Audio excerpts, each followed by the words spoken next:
बांग्लादेश ने भारत को shut up call दे दी। बांग्लादेश में जो दंगे फिसाद हो रहे हैं, क्या ये शेख हसीना की कोई चाल है?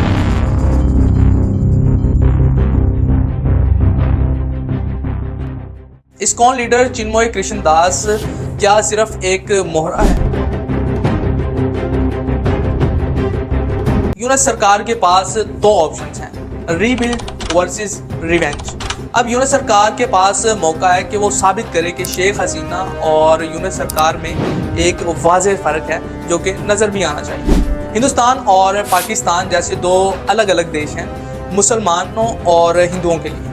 क्या ऐसा ही बांग्लादेश के अंदर भी होने जा रहा है?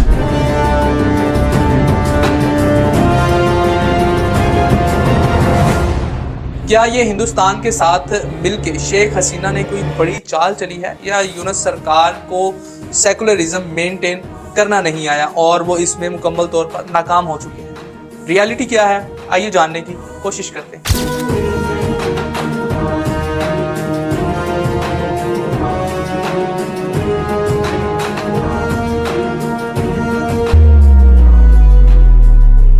अली इन्फो वर्ल्ड की आज की इस वीडियो में खुशामदीद।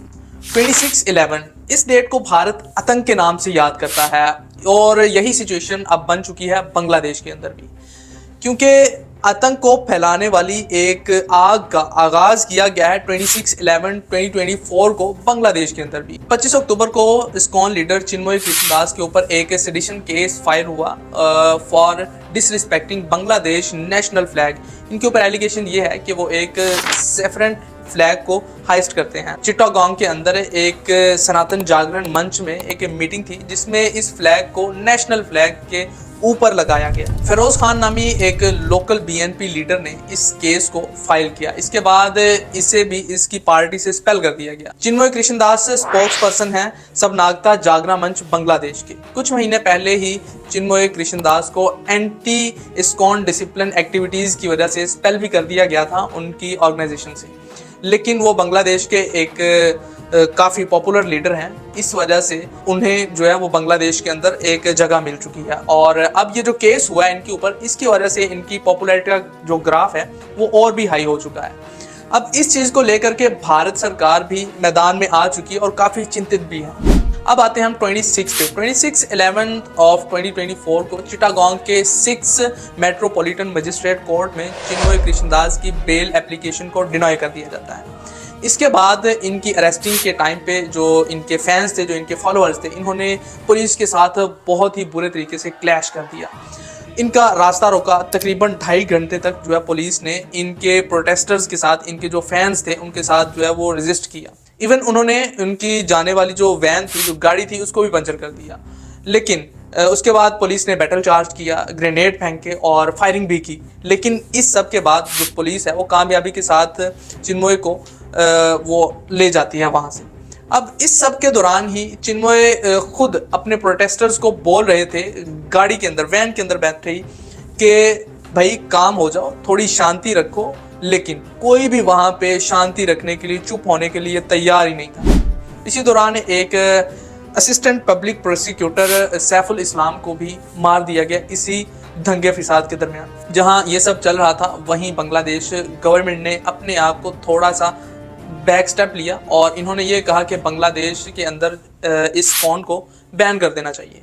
स्टूडेंट्स लीडर हसनत अब्दुल्ला और सरजिस आलम भी इसी के हक में थे कि भाई इस्कॉन को इमीडिएटली बैन कर देना चाहिए, क्योंकि इस्कॉन की वजह से मुल्क के अंदर अफरा तफरी का माहौल बना हुआ है और बहुत ही ज़्यादा दंगे फिसाद हो रहे हैं और ये एक एक्सट्रीमिस्ट ऑर्गेनाइजेशन। इसके ऊपर बांग्लादेश के अटॉर्नी जनरल मोहम्मद असदुज़्ज़मान ने कहा कि भाई हम इसको अभी बैन नहीं कर सकते, हम पहले देखते हैं कि सरकार इसके ऊपर क्या एक्शन लेती है, फिर इसके ऊपर हम काम करेंगे।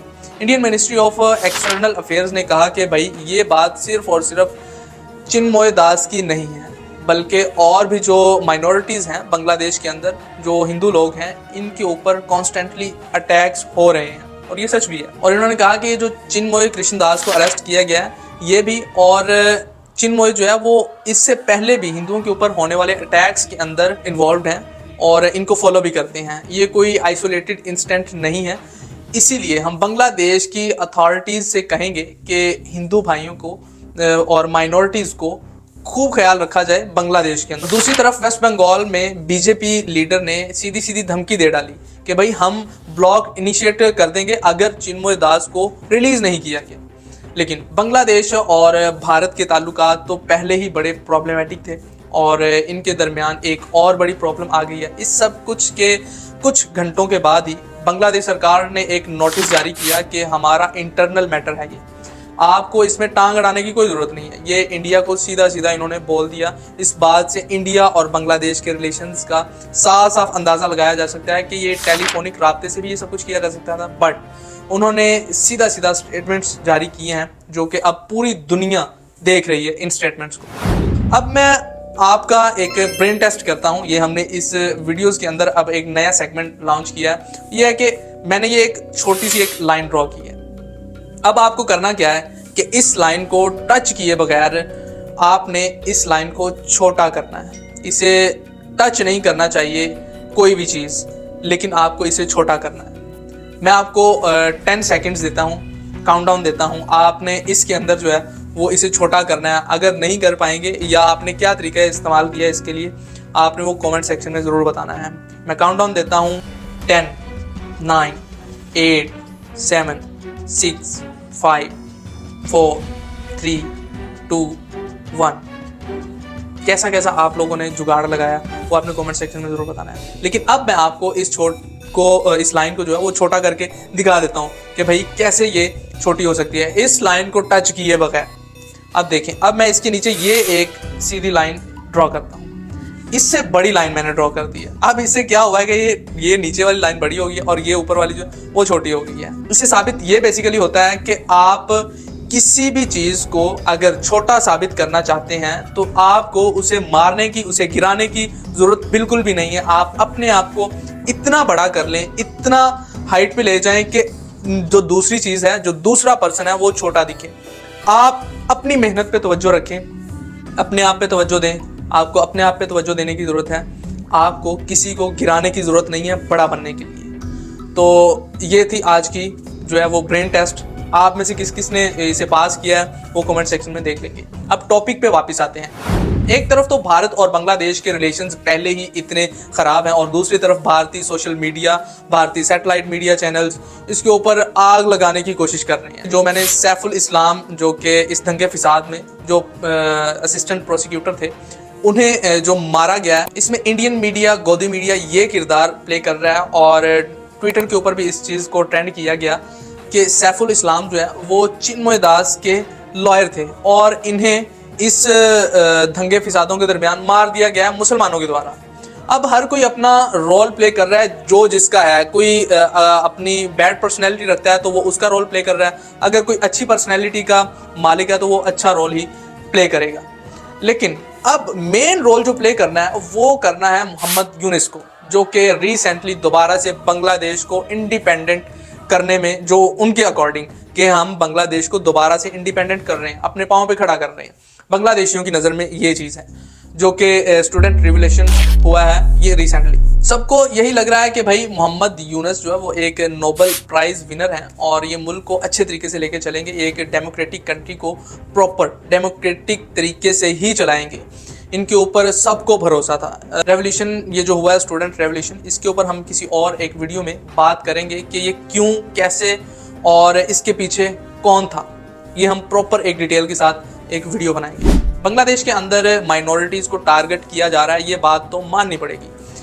3 अक्टूबर को किशोरगंज में 7 मूर्तियों को तोड़ा गया और इसके कुछ दिन पहले डिस्ट्रिक्ट पबना में 9 मूर्तियों को तोड़ा गया। 11 अक्टूबर को ढाका के अंदर टंटी बाजार में एक पूजा के मंडप पे मोलोटोव कॉकटेल से हमला किया गया और इसके बाद एक स्टैंडिंग अटैक हुआ जिसमें 5 लोग घायल भी हो गए। दुर्गा पूजा के टाइम पर यूनुस सरकार ने 30,000 मंडपों पर 80,000 से ज़्यादा वॉलंटियर्स जो है वो डिप्लॉय किए, तैनात किए, जिन्होंने इस सिचुएशन को कंट्रोल किया और तब सिचुएशन कंट्रोल रही। इस वजह से बांग्लादेश के हिंदुओं और बाकी माइनॉरिटीज़ को आवाज़ उठानी पड़ रही है कि निगरान हुकूमत जो है, जो इंटरिम सरकार है, वो इनको बचाने में फेल कर रही है, कोलैप्स कर चुकी है प्रॉपर तरीके से। 1 नवंबर को हिंदुओं ने चिटागोंग में देश में हो रहे हिंदू वायलेंस के खिलाफ एक रैली निकाली।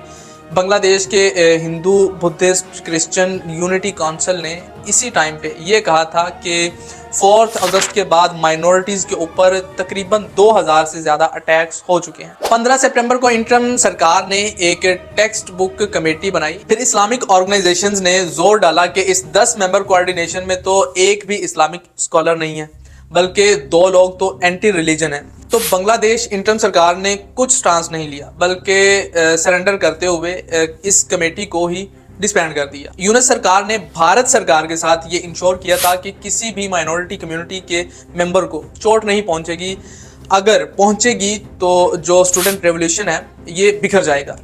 जब इन्होंने ये पर्सनली कहा था तो फिर इसके ऊपर काम क्यों नहीं हो रहा। अब जैसे ही छात्र लीग को एक इन्होंने टेररिस्ट ऑर्गेनाइजेशन डिक्लेयर कर दिया गया है, वैसे ही कोई भी अगर कोई आवाज़ उठाता है तो इसके ऊपर अगर आप इस तरह से अटैक करवा देते हैं, इसके ऊपर अगर कोई पुलिस का लाठी चार्ज होता है, बैटल चार्ज होता है, या ग्रेनेड फेंके जाते हैं, या कोई फायरिंग की जाती है, तो फिर इससे ये साबित होता है कि शेख हसीना और यूनिस गवर्नमेंट, इन दोनों सरकारों में कोई भी फर्क नहीं है और ये वायलेंस जो है वो चलता ही रहेगा और बांग्लादेश की जो आम जनता है वो इससे जो है निशाना बनती रहेगी इन जालिमों के जुल्म का। अब यहाँ पे ये एक सवाल उठता है कि 4 माह गुजरने के बाद भी लोग प्रोटेस्ट्स क्यों कर रहे हैं। इसका जवाब ये नहीं हो सकता कि ये एक पार्ट ऑफ डीपर कॉन्स्पिरेसी है, इस मास सरप्राइजिंग के खिलाफ है ये जो एजेंडा है। नई सरकार बनाई है आपने तो आपको इसके ऊपर काम करना होगा, रूट कॉज में जाकर सोसाइटी को ट्रांसफॉर्म करने की कोशिश करें, इसको ट्रांसफॉर्म करने की जरूरत भी है। और अगर आप इंक्लूसिव सोल्यूशन नहीं निकालोगे तो ये अच्छी अपॉर्चुनिटी आपके हाथ से छूमंतर हो जाएगी, गायब हो जाएगी, क्योंकि यूनिस सरकार के अकॉर्डिंग मुल्क को रीस्टार्ट किया जा रहा है, दोबारा से स्टार्ट किया जा रहा है। तो फिर प्रॉपर रीस्टार्ट किया जाए ना, सेकुलरिज्म को भी सपोर्ट किया जाए और इन सब चीजों को डीपली देखना चाहिए। लेकिन ये सब तो फैक्ट्स एंड फिगर्स थे, कुछ इसमें मेरे पर्सनल ओपिनियंस थे, लेकिन इसमें मेन कैरेक्टर जो है, जो वीडियो की जान होते हैं, वो हैं पब्लिक इस बारे में क्या राय रखती है, कमेंट सेक्शन में जरूर बताइएगा। इसी के साथ मुझे दें इजाजत, अली मुर्तजा साइनिंग ऑफ।